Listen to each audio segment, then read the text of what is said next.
प्रिय बच्चों, फिर से एक बार आप लोगों का स्वागत है। हम जो है यूपी एसआई और झारखंड एसआई के लिए जो हम अपना बैच चला रहे हैं, उसके लिए हिंदी का कंप्लीट कंटेंट हम यहाँ पे उपलब्ध किए हुए हैं।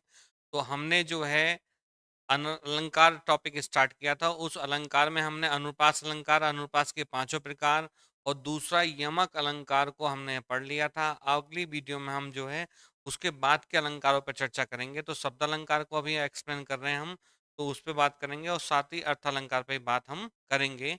हमारे साथ बने रहिए। वीडियो अच्छी लग रही है तो अपनी मित्र मंडी में औरों तक, बच्चों तक पहुंचाइए, जिससे वीडियो बनाने का हमारा उद्देश्य सार्थक हो। ठीक है। ज्ञान जो है एक जगह स्थिर ना रहे, दूर दूर तक फैलना चाहिए। ठीक है। बात निकली है तो दूर तक जानी चाहिए। तो यहाँ पर हम बात करेंगे मेरे प्यारे बच्चों। अगला अलंकार होगा हमारा, अगला अलंकार जो बनेगा मेरे प्यारे बच्चों, वो बनेगा हमारा श्लेष अलंकार। कौन सा अलंकार बनेगा? श्लेष अलंकार यहाँ बनेगा। और श्लेष अलंकार को यहाँ पर हमें लेना है। लेना है श्लेष अलंकार। अगला अलंकार कौन सा है मेरे प्यारे बच्चों? श्लेष अलंकार। ठीक है? तो सबसे पहले हम श्लेष का अर्थ देख लेते हैं। तो देखो जानो,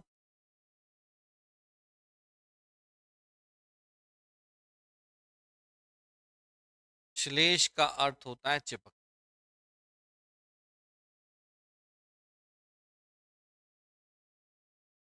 श्लेष का अर्थ होता है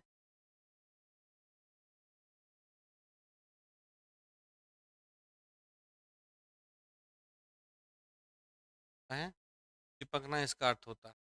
ठीक है, क्या होता है? चिपकना इसका अर्थ होता है।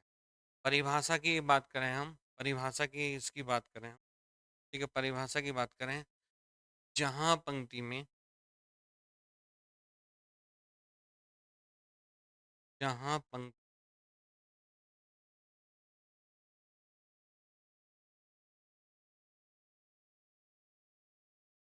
कोई शब्द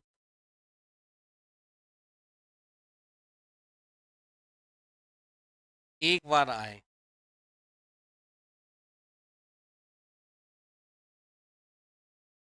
लेकिन उसके अर्थ,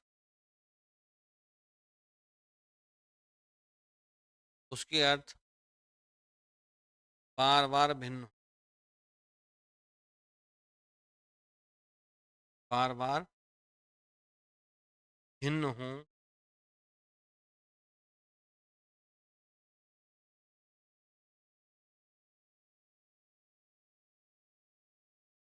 तो वहां पर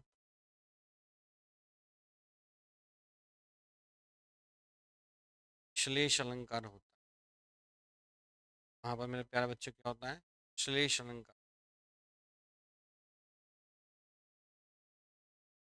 क्या होता है? श्लेष अलंकार वहां पे बनता है। क्या बनता है? श्लेष अलंकार बनता है। अब इसको जो है हम उदाहरण से देखें। इसके प्रकार भी होते हैं दो प्रकार के, अभंग श्लेष और सवंग श्लेष। ठीक है। अभंग में क्या होता है? सीधा सीधा अर्थ निकला। सवंग में क्या है? उसको हम तोड़ के, ठीक है, तोड़ के उसका अर्थ निकालते हैं।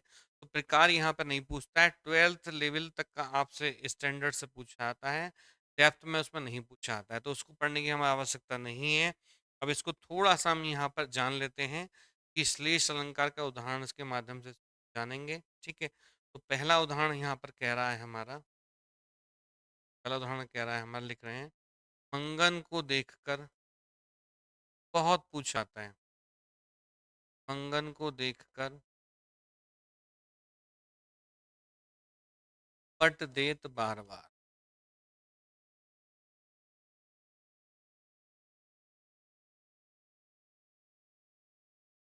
ये एक पंक्ति हमने यहाँ पर ले ली है। दूसरी पंक्ति हम इसकी देखते हैं, हम दूसरी पंक्ति देखते हैं हम।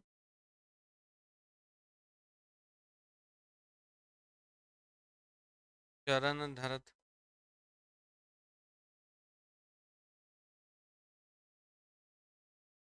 चिंता करत,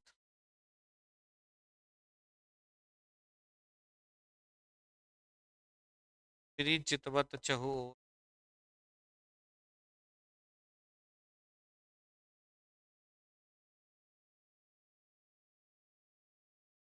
चहु और सुवरन को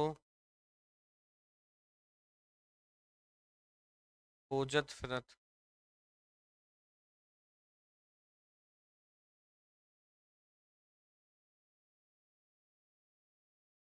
खोजत फिरत कवि व्यभिचारी चोर।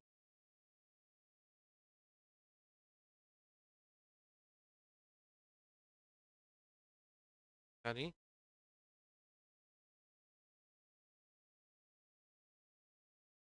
ठीक है, कवि व्यभिचारी चोर। ठीक है, नेक्स्ट उदाहरण हम देखें इसका। नेक्स्ट उदाहरण हम देखें यहाँ।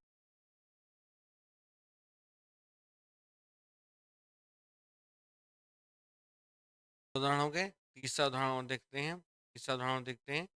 को घटी ब्रस भानुजना। को घटी ब्रस भानुजा।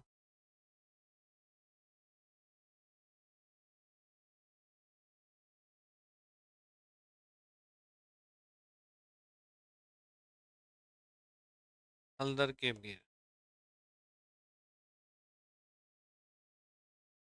ठीक है, ब्रस भानुजा हलदर के हैं। ठीक है, दूसरा उदाहरण और थोड़ा हम यहाँ पर ले लेते हैं।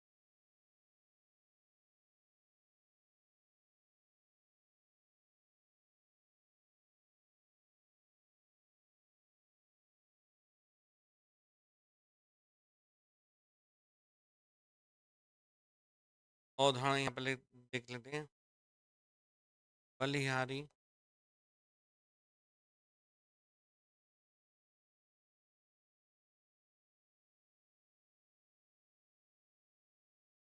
बलिहारी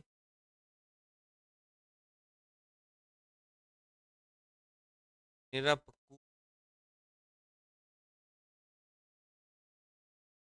बलिहारी निरपकूप की गुण बिन बूंद न देही।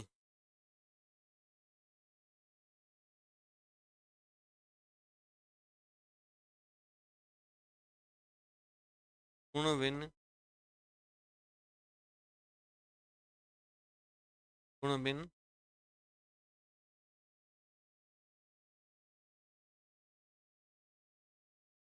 बूंद न दे।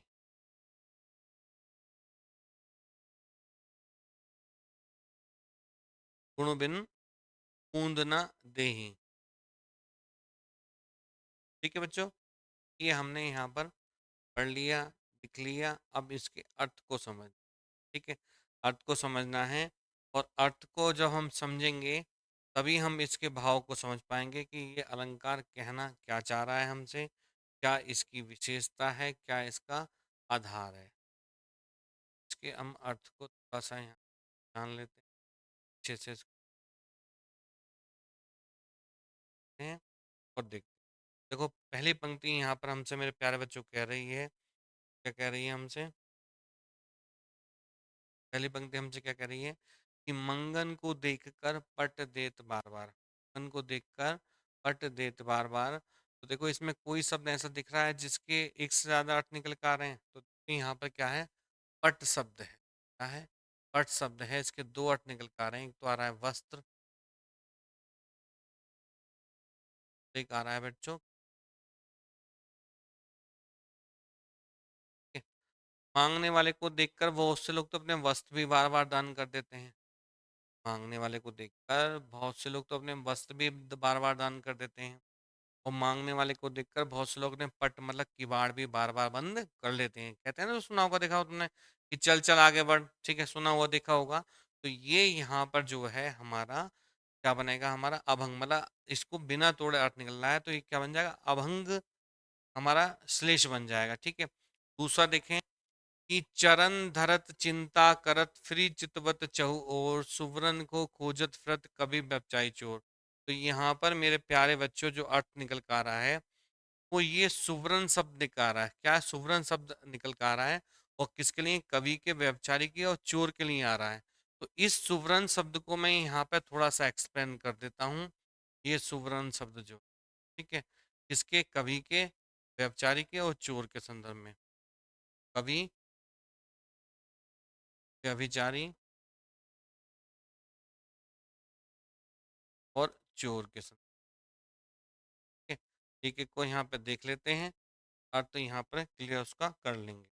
देखो, जब कोई कवि रचना करता है, जब कोई कवि रचना करता है, तो वहाँ पर मेरे प्यारे बच्चों क्या बनता है हमारा, उसे जो है तुकबंदी और अर्थभाव को उसको देखना होता है, ठीक है? तो वो ऐसे शब्दों को परोता है, ऐसे शब्दों को लेकर आता है। कभी-कभी किसी कविता को, किसी पंक्ति को लिखने के लिए, पूरा करने, तुकबंदी करने के लिए महीनों लग जाते हैं, ठीक है? लेकिन शब्द नहीं बन पाता, क्योंकि जो हमारे जो छंद होंगे, हम छंद पढ़ेंगे, तो छंद में छंद जो है हमारे 3 प्रकार के छंद होते हैं। मात्रिक छंद, वर्णिक छंद और मुक्तक छंद, ठीक है?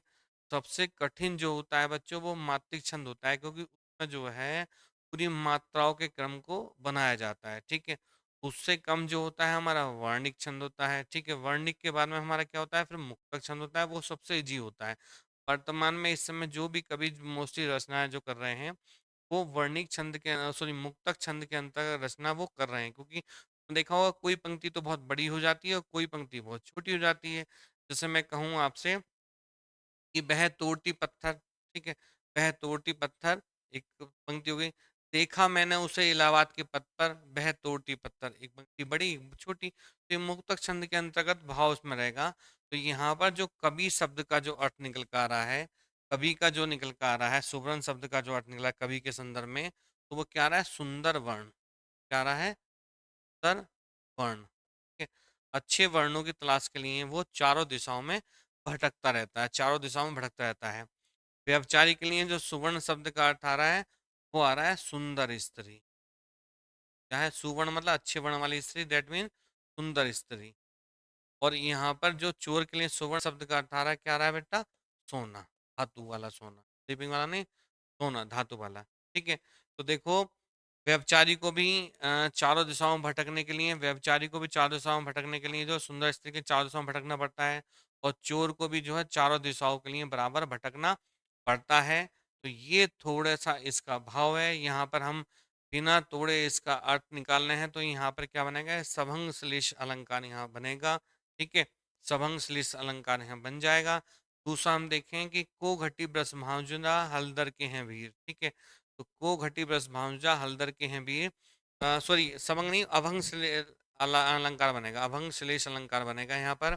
तो देखो यहाँ पर जो हम देख रहे हैं कि को घटी ब्रस भांजा हलदर के हैं वीर, देखो यहाँ पर जो है हमारा सभंग बन जाएगा। इस ब्रजभानुजा शब्द के अर्थ निकालेंगे, ब्रस भानुजा, ठीक है? इस शब्द को भी देख लेते हैं यहाँ पर, ब्रस भानुजा, देखो ब्रस भानुजा,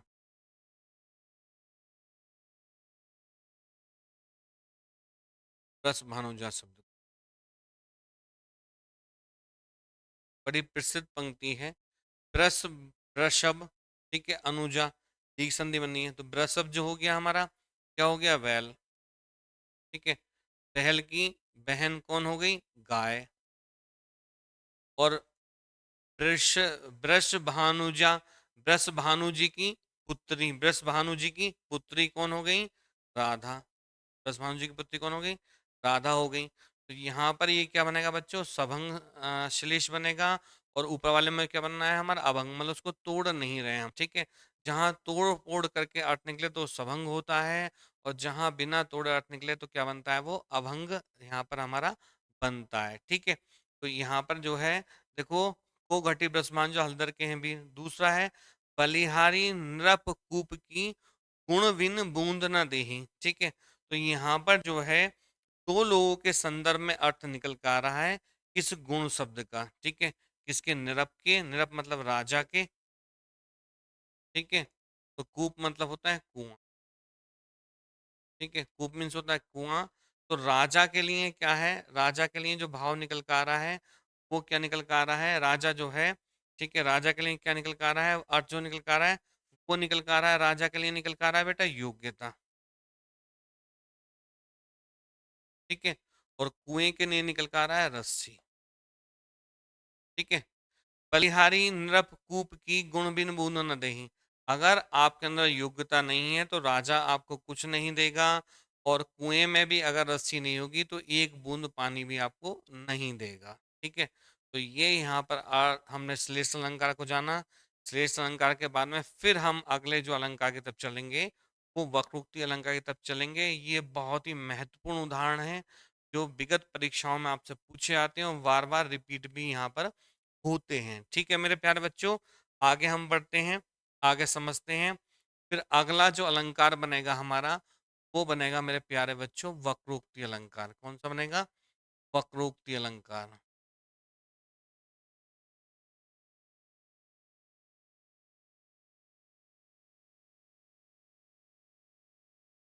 ठीक है, वक्रोक्ति अलंकार इसमें क्या होता है, जहां पर परिभाषा की बात करेंगे इसकी, जहां पर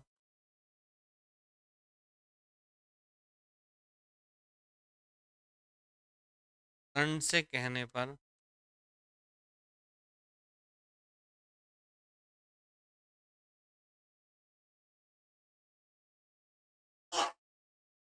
जहां पर कर्ण से कहने पर किसी बात का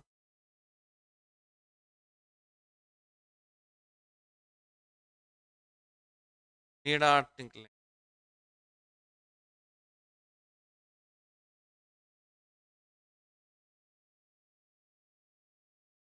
तो वहां पर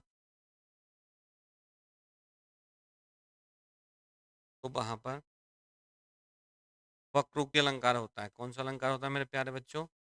वक्रोक्ति अलंकार होता है।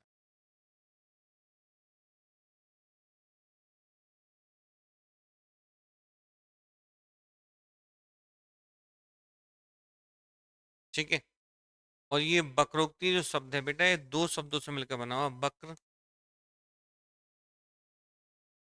प्लस उक्ति।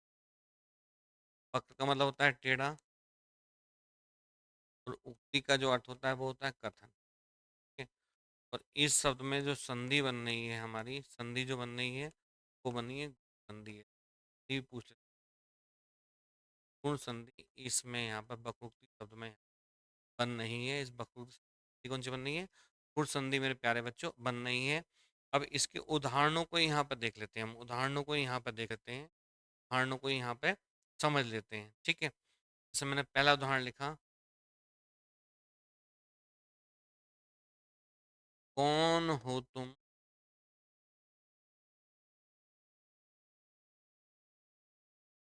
इत आए कहाँ।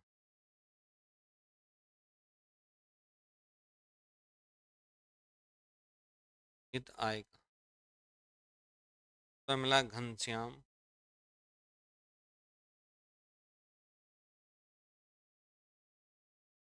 तो कितहु वर्ष।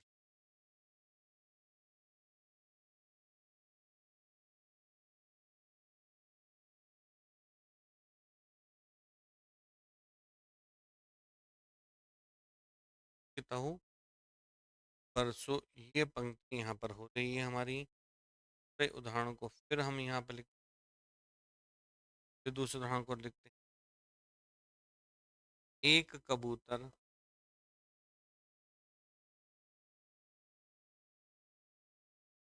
एक हाथ में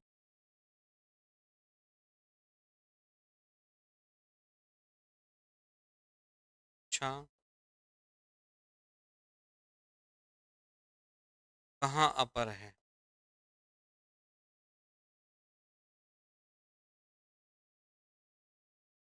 उत्तर मिला अपर कैसा?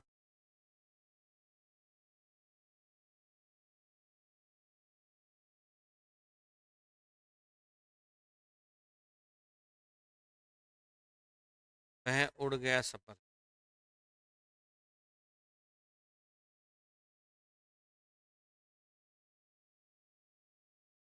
ठीक है, ये दो उदाहरण यहाँ पर हो गए हमारे सामने।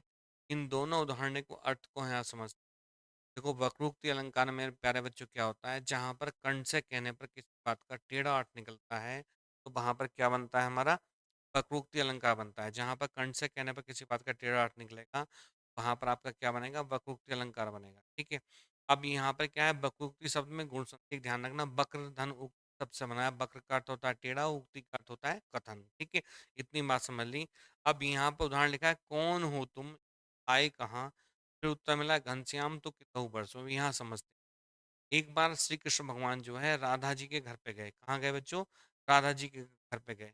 पता दोनों को है, दोनों ही अंतर्यामी है, दोनों ही मन की बात को जान लेते हैं, लेकिन दोनों हास परिहास करना जानते हैं। हास परिहास मतलब करना चाह रहे हैं, यानी कि हंसी मजाक थोड़ा करना वो चाह रहे हैं। क्या चाह रहे हैं? हँसी मज़ाक करना वो यहाँ पर थोड़ा-सा वो चाह रहे हैं। तो वहाँ पर क्या है कि जब कोई हम किसी के घर पे आएँगे तो दरवाज़ा नॉक करेंगे, इस टाइप से दरवाज़ा नॉक करेंगे। तो उन्होंने जो है दरवाज़ा नॉक किया, किसने? श्री कृष्ण भगवान ने। लेकिन उधर से जो आवाज़ आई वो क्या आई? दरवाज़ा नॉक किया उन्होंने तो उधर से आवाज़ आई। जैसे हमारे गेट पे कोई आया तो हम उससे जो है दरवाज़ा खटखटाया, अब तो घंटी लग गई, पहले तो सांकर होती थी, कुंडी होती है, तो कुंडी वहाँ पे बजाई, तो वहाँ पे उत्तर आया, जबकि उत्तर पूछने का कोई अधिकार नहीं होता, ठीक है? और उत्तर उन्होंने क्या पूछा, हमने क्या प्रश्न पूछा, किससे पूछा? जिसने दरवाज़ा खटखटाया। दरवाज़ा किसने खटखटाया? कृष्ण भगवान ने। तो वो कह रहे हैं, उन्होंने दरवाज़ा खटखटाया, एक चीज़ यहाँ छुपी हुई है। तो उन्होंने दरवाज़ा खटखटाया कि कौन हो तुम? ठीक है? कौन पूछ रही है? राधा पूछ रही हैं। ये बात कौन पूछ रही है मेरे प्यारे बच्चों? ये जो प्रश्न करा है, किसने करा है? राधा ने करा है। राधा जी ने प्रश्न किया। किससे? श्री कृष्ण से। से श्री कृष्ण से। राधा जी ने प्रश्न किया है किससे? श्री कृष्ण से कि कौन हो तुम? ठीक है, जब उन्होंने दरवाजा नॉक किया, कित आए कहाँ? फिर ये एक क्वेश्चन, तो ये फिर उन्होंने जो है दूसरा क्वेश्चन यहाँ पर उनसे पूछ लिया। ठीक है, ये भी नियम विरुद्ध है। जब कोई दरवाजे पाया तो ये मैनर्स थोड़ा, ये हमारा बैड मैनर्स है, हमें आपको ऐसे नहीं उत्तर पूरे कौन है क्या काम है ऐसा नहीं पूछा जाता है। अब डोर खोलेंगे, देखेंगे, हाँ भैया बताइए क्या बात है, ठीक है, इस टाइप से होता है। ये मैनर्स के थोड़ा खिलाफ होता है, ठीक है। तो वहां पर जो है वो कह रही है इत आए कहाँ, मतलब यहाँ पे क्या करने के लिए आए हो? अब कृष्ण भगवान को थोड़ा बड़ा अजीब सा लगा, ठीक है। तो यहाँ पर ये अभी दरवाजा खुला नहीं है, पीछे दरवाजे के पीछे से सारा वृत्तांत चल रहा है। तो उन्होंने कहा कि तुम यहाँ पे क्या करने के लिए आए हो, ठीक है, कौन हो तुम और यहाँ पे क्या करने के लिए आए हो? तो श्री कृष्ण भगवान ने गुस्से में कहा, मैं कौन हूँ भैया? उन्होंने कहा, मैं कौन हूँ यहाँ पर? मैं हूँ घनश्याम। क्या हूँ? घनश्याम। घन मीन्स होता है काले बादल, दैट मीन्स बरसने वाले बादल, ठीक है। लेकिन राधा क्या हास परिहास करना चाह रही हैं, उनसे हंसी मजाक करना चाह रही हैं। तो उन्होंने कहा अगर भैया घनश्याम हो तो कहीं जाकर बरसो, यहाँ पे क्या झुंझुना लेने आए हो? तो यहाँ पर जो भाव हो रहा है, कहा कुछ जा रहा है, अर्थ कुछ जो है श्रोता पाठक के बीच में जो भाव चल रहा है, समझ को रहा है और अर्थ कुछ और निकल रहा है। तो यहाँ पे क्या बनेगा? वक्रोक्ति अलंकार बनेगा। दूसरा उदाहरण अगर हम देखें तो पंक्ति कह रही है, एक कबूतर देख हाथ में, पूछा कहाँ पर है, ठीक है। और ये जो है किसने पूछा है? जहांगीर को आप जानते हैं, जहांगीर। जहांगीर मुस्लिम शासक है, उनकी पत्नी है नूरजहां। कौन है? नूरजहां। अब जहांगीर के जो है कबूतर को पालने का ना शौक था, तो वहां पर क्या है कि इनकी जो पत्नी है नूरजहां, उन्होंने सारे कबूतर उड़ा उड़ा दिए। अपर मतलब बिना पर वाला, सपर मतलब पर वाला। तो उन्होंने जो है सारे कबूतर उनके पिंजे से उड़ा दिए। तो वो कह रही है कि एक जहांगीर पूछ रहे हैं उनसे, किससे पूछा? नूरजहां से। एक कबूतर देख हाथ में, पूछा कहाँ पर है? ये तो सारे बिना पर वाले थे, पिंजे बंद थे, ठीक है। कहाँ गए? तो वो कह रही हैं अपर कैसे? अपर मतलब बिना पर वाले कैसे? अपर कैसा? वह उड़ गया सपर है, और उस कबूतर को भी छोड़ देती है, बोले ये तो पर वाला था तो उड़ गया, कहा कुछ अर्थ कुछ और निकला। तो यहाँ पर हमारा क्या बन गया बेटा? वक्रोक्ति अलंकार हो गया है। और शब्द अलंकार के जो चार प्रकार थे हमने वो भली भांति पढ़ लिए हैं। अगला जो है हम अर्थालंकार अलंकार की तरफ चलेंगे, और अर्थालंकार को थोड़ा सा हम यहाँ पर जो है जानेंगे कि अर्थालंकार में क्या होता है हमारा, ठीक है। अर्थालंकार अलंकार को थोड़ा सा हम यहाँ पर देखेंगे, अब समझेंगे थोड़ा। तो शब्द अलंकार को तो समझ लिया था हमने, अब अर्थालंकार को देखेंगे। देखो, अर्थालंकार के जो है सबसे पहली बात तो 100 से भी ज्यादा प्रकार हैं। कितने प्रकार हैं? 100 से भी ज्यादा प्रकार। 100 से भी ज्यादा प्रकार हैं। अगर एक्चुअल फिगर आ जाए तो कितने प्रकार हैं? 125 प्रकार हैं। कितने प्रकार हैं मेरे प्यारे बच्चों? 125 प्रकार, ठीक है। परिभाषा इसकी कहती है, परिभाषा इसकी कहती है, जहां पंक्ति में, जहां पंक्ति में, ठीक है, जहां पंक्ति में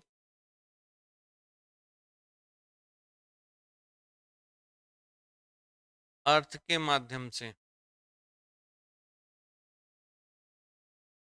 अर्थ के माध्यम से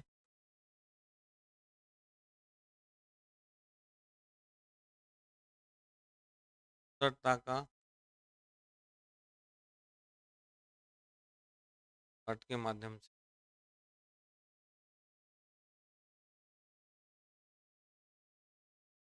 सुंदरता का समावेश होता है। अर्थ के माध्यम से सुंदरता का समावेश होता है।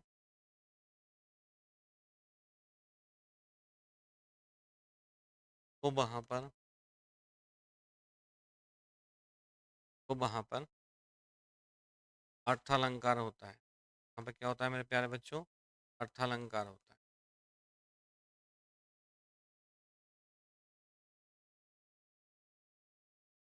क्या होता है? अर्थालंकार होता है। तो यहाँ पर इन अलंकारों को हम थोड़ा सा यहाँ पर समझ लेते हैं और थोड़ा सा जो है यहाँ पर इसके भाव को जान लेते हैं। ठीक है। अर्थालंकार में मैं सारे अलंकारों पर थोड़ा सा यहाँ चर्चा कर लेता हूँ। पूरे 125 के 125 प्रकार हमें नहीं पढ़ने हैं। देखो यहाँ पर सबसे पहला अलंकार जो बनेगा हम क्या बनता है, वो उपमा अलंकार बनता है। क्या बनता है? उपमा बनता है। ठीक है। उपमा के बाद में फिर क्या बनता है हमारा? उपमा के बाद में फिर क्या बनता है बच्चों हमारा? उपक अलंकार। फिर बनता है हमारा शिक्षा। बनता है हमारा अतिशयोक्ति।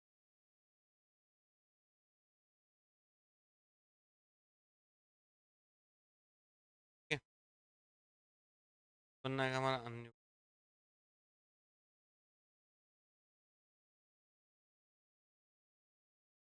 फिर बन जाएगा हमारा अन्योक्ति के बाद में क्या बन जाएगा बच्चों हमारा?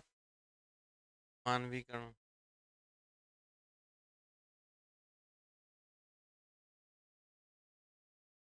फिर संदेह।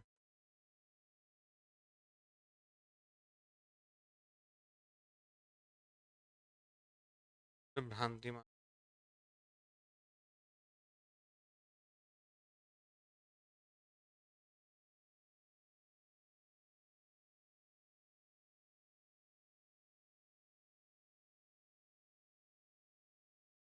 संदेह भ्रांतिमान। फिर विभावना।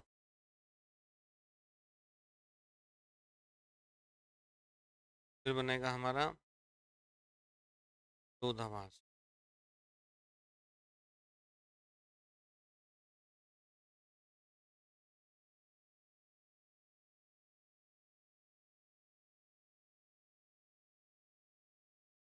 विरोधाभास अलंकार।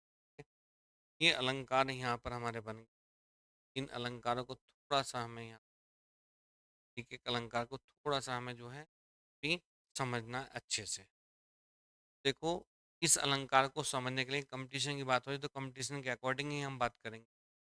अगर उपमा अलंकार कहीं होगा तो उसके वाचक शब्द दे रखे हैं। वाचक शब्द हैं इसके, क्या है बच्चों? वाचक शब्द हैं। वो क्या है? से, ची, सा, सम, समाना, सरिश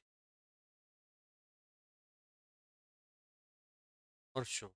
अगर पंक्ति में ये शब्द कहीं पर आ रहे हैं तो वहां पर आपका क्या बनेगा? उपमा अलंकार बनेगा। क्या बनेगा मेरे प्यारे बच्चों? उपमा अलंकार बनेगा। और दूसरा क्या है? रूपक अलंकार। रूपक अलंकार में क्या होगा? उप में उपमान के बीच में कि योजक चिन्ह लगा हुआ, क्या होगा? ये योजक चिन्ह लगा हुआ, लेकिन इसका अर्थ जो निकलेगा वो रूपी शब्द से निकल, रूपी शब्द से अर्थ निकलेगा।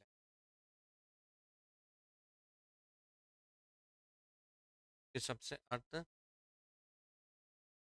देगा।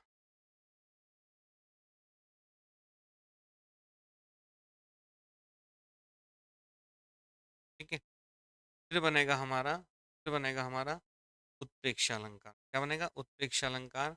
इसमें क्या होगा? इसके भी वाचक शब्द हैं। इसके भी वाचक शब्द हैं। ठीक है। वो क्या है? मन, मनो, मानो, मनः,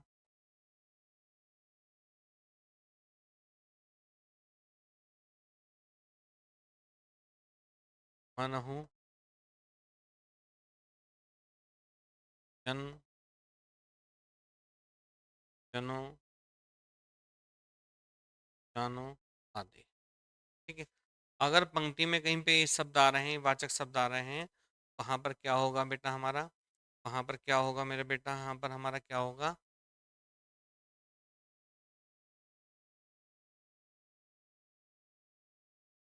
वहां पर क्या होगा हमारा? तो वहां पर क्या होगा? उत्प्रेक्षा अलंकार होगा। ठीक है। नेक्स्ट अगर हम देखें, तो आएगा अतिशोक्ति। अतिशोक्ति में क्या होगा? इसी बात को बड़ा चाकर कहा जाए, इसी बात को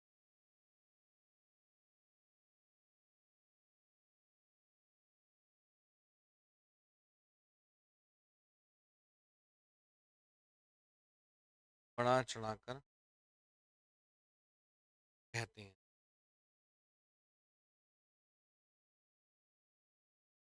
इसी बात को जो है बड़ा चढ़ाकर कहते हैं। ठीक है। अगला जो है हमारा अनुक्ति अलंकार बनेगा। क्या बनेगा मेरे प्यारे बच्चों? नियुक्ति अलंकार बनेगा। तो पहले थोड़ा सा इसको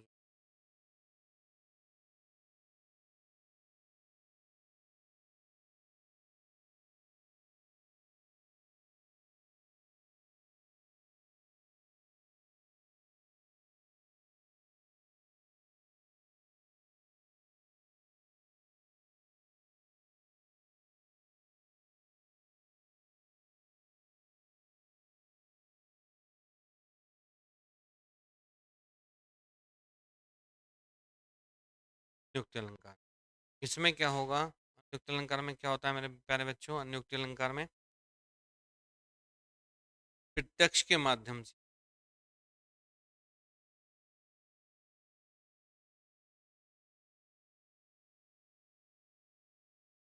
प्रत्यक्ष के माध्यम से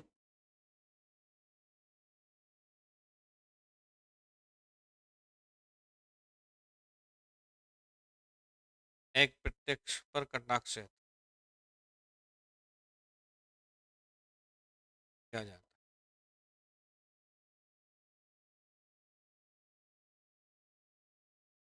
प्रत्यक्ष के माध्यम से अप्रत्यक्ष पर कटाक्ष किया जाता है इस अलंकार। किसी बात को बड़ा चढ़ाकर कहते हैं।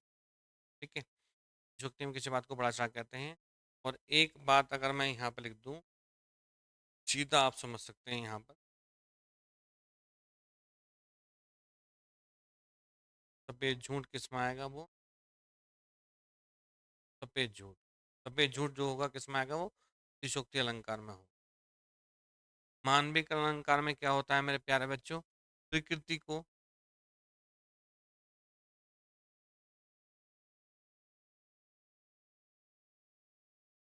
जीव रूप में चित्रित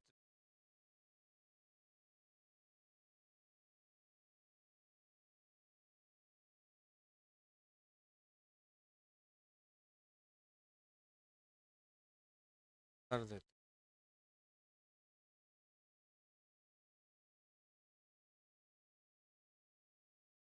हैं, सजीव रूप में चित्रित कर देते हैं। और अगला जो संदेह अलंकार है मेरे प्यारे बच्चों, संदेह में क्या बनता है हमारा? संदेह में क्या बनता है? का वाचक शब्द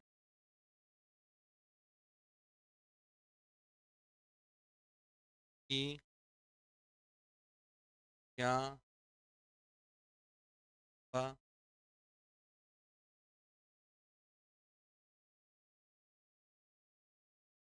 ये इसके वाचक शब्द हैं। ठीक है। भ्रांतिमान अलंकार में क्या होता है? भ्रांतिमान अलंकार में क्या होता है मेरे प्यारे बच्चों? भ्रम की स्थिति,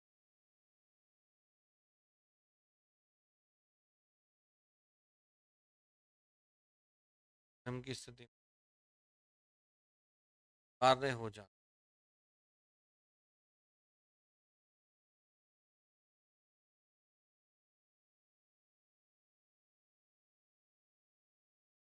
भ्रम की स्थिति में कार्य हो जाता है। ठीक है। नेक्स्ट अगर हम देखें, नेक्स्ट हम देखें विभावना अलंकार में, इसका ही वाचक शब्द है, वो है विनु। अगर किसी पंक्ति में विनु शब्द अगर आ रहा है तो वहां पे क्या होगा? विभावना अलंकार हो। नेक्स्ट अगर हम देखें विरोधाभास अलंकार, तो इसमें क्या होगा? दो वस्तुओं दो वस्तुओं में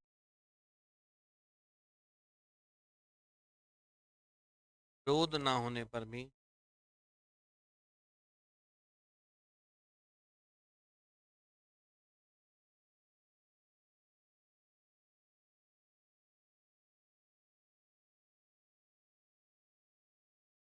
क्रोध का आभार।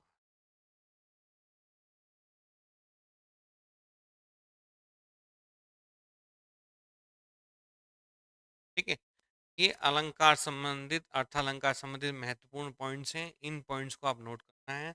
और अब मैं एक एक अलंकार को यहाँ पे आपके लिए हूँ, आगे बढ़ा रहा हूँ। ठीक है बच्चों, ये जो है आपका परीक्षा की दृष्टि से अति महत्वपूर्ण है। ये शॉर्ट नोट्स आपका यहाँ बन गया है, इसको ही हम आप विस्तृत करेंगे, एक एक अलंकार पे यहाँ पे करेंगे। ठीक है, सबसे पहले हेडिंग डालना है बच्चों हमें अलंकार, क्या डालना है?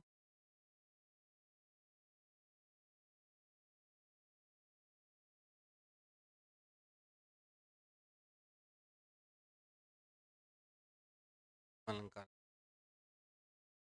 की परिभाषा क्या कहती है, की परिभाषा क्या, अलंकार को हमें जानना है तो उपमा अलंकार की परिभाषा को यहाँ समझना पड़ेगा। ठीक है, जहाँ पर भाषा इसकी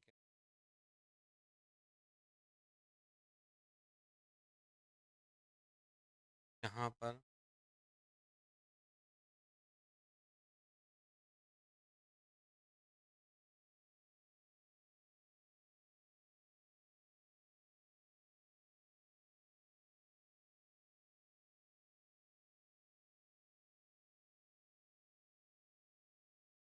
मानसिक,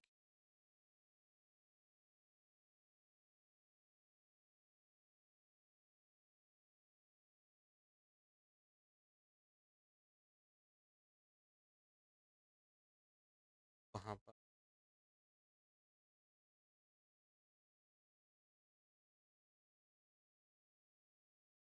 अलंकार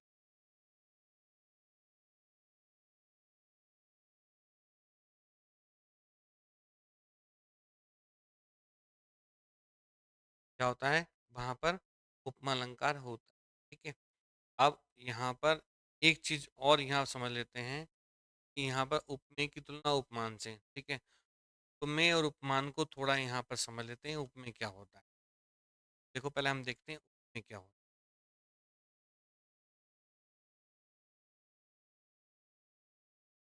उपमेय क्या होता है, जिसकी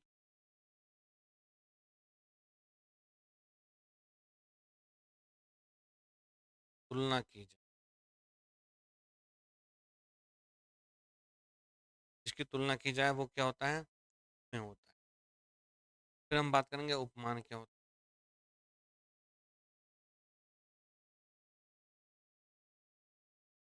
जिस लोक प्रसिद्ध वस्तु से, इस लोक प्रसिद्ध वस्तु